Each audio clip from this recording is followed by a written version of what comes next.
So, we are taking only people who have been through the programs because we handle the whole situation like it's called Dhyan Yatra. Dhyan means meditation. Yatra means a pilgrimage. It's a meditative pilgrimage. Taking through Himalayas. Himalayas are not just mountains. As mountains, they're too incredible. Whatever you might have heard about them, whatever pictures you might have seen of the Himalayas, when you go there, all of it will just evaporate. It is too huge to grasp in these two eyes. It is too huge. Before you are too old or too bald for anything, you must walk through Himalayas, It's an incredible possibility. Apart from that, this is a mountain which has the fortune of being a home and an abode for various yogis and mystics. No other place on the planet has seen that many traditions living in one place. No other place has seen such variety of spirituality. When I say variety, India has a huge variety of spirituality, every kind. The weirdest of the weird and the sanest of the sane, every kind. You won't believe.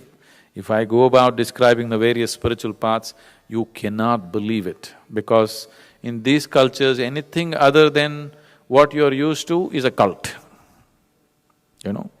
Anything other than what you're exposed to is not okay.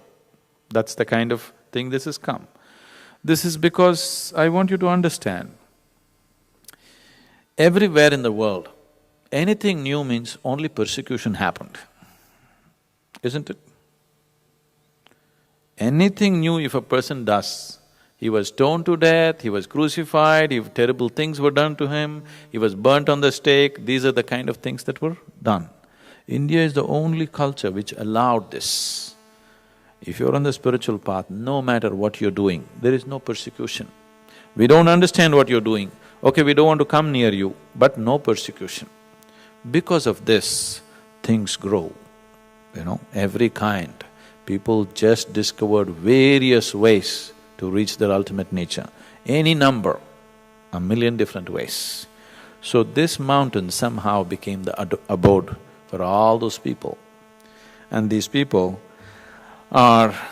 You need to understand, spirituality does not mean philosophy. Spirituality does not mean sitting and praying to God. Spirituality means you've gone beyond the limitations of the physical. That means you are able to deal with the fundamentals of life. It literally means you can strip yourself down and put yourself back again. In terms of life, in terms of basic life, the creation itself, putting it back and putting it down together again. So, people who went into these kind of things, most of them never spoke, never had a teaching to give, but they always left a certain energy, a certain possibility which is eternal. It doesn't matter how much I speak. You may remember it today, forget it tomorrow. But these energies are for always. You come to the yoga center and see, you just stand outside the place, inside the place. I'm talking about the boundary, it's different. This everybody feels. You just stand outside, it's thick forest, it's very, very beautiful, but you stand outside and just feel it and see. Just walk into the boundary and feel it and see, it's very, very different the very way you feel in the system. Because these energies have been created with lots of care. Our teachings, we don't know how they will get distorted, but this nobody can destroy, it'll always be there. So they always created this, they invested their life in creating this space rather than teaching something. This is the way it was conveyed.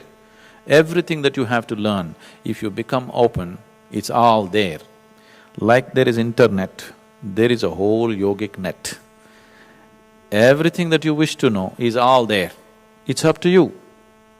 You have to learn how to access it. If you ask me, for me, Gautama is not 2,500 years ago. For me, he is right now. The man may be dead long ago, but everything about him is very alive. Not because there are books about him, simply because he is alive in a different dimension. So always he is accessible. And this one place has seen 1,000,000 Gautamas. No other place has seen that many enlightened beings in one concentration and in so much variety. So, the mystical part of Himalayas is something so incredible. I am taking people just with the hope that we can create an opportunity for people to experience dimensions that they themselves could never access by themselves. This is not a tourist company, this is not a tour. This is just to create that possibility for people. Many who come don't even understand what's happening there. You know, logical thinking people who have invested their whole life in their limited logic, for them, anything that they do not know cannot exist. It's a very stupid way to live. But lot of so-called educated people have taken this position in their life. What I do not know cannot exist. Very idiotic way to live, isn't it? It's against the very grain of even the physical sciences, isn't it? Yes? Against the grain of even the development of physical sciences. But unfortunately, logical minds take this position. If there is something happening here that they cannot understand, it is suspect. That's not a good way to live. Doubt is very healthy. Suspicion is sickness, isn't it? Doubt means you want to know. Suspicion means you already passed your judgment, you want to prove your judgment. It's a sick way to live, but logical minds always take this step. So Himalayas is a place where, you know, it's a very, very different place, it's indescribable.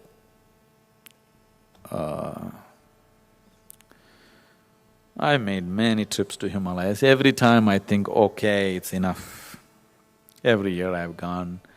Last 26 years I've been going, and I think, okay, this is the last trip I'm going to make. Because at the end of the trek, the whole body is sore, every muscle in the body is hurting, bad bathrooms and okay, this is enough, this is the last trip I'm making. But within 6 months, I'm again planning the next trip. Till now, it's been like that. I don't know when I'll stop. For more on Sadhguru, visit www.ishafoundation.org.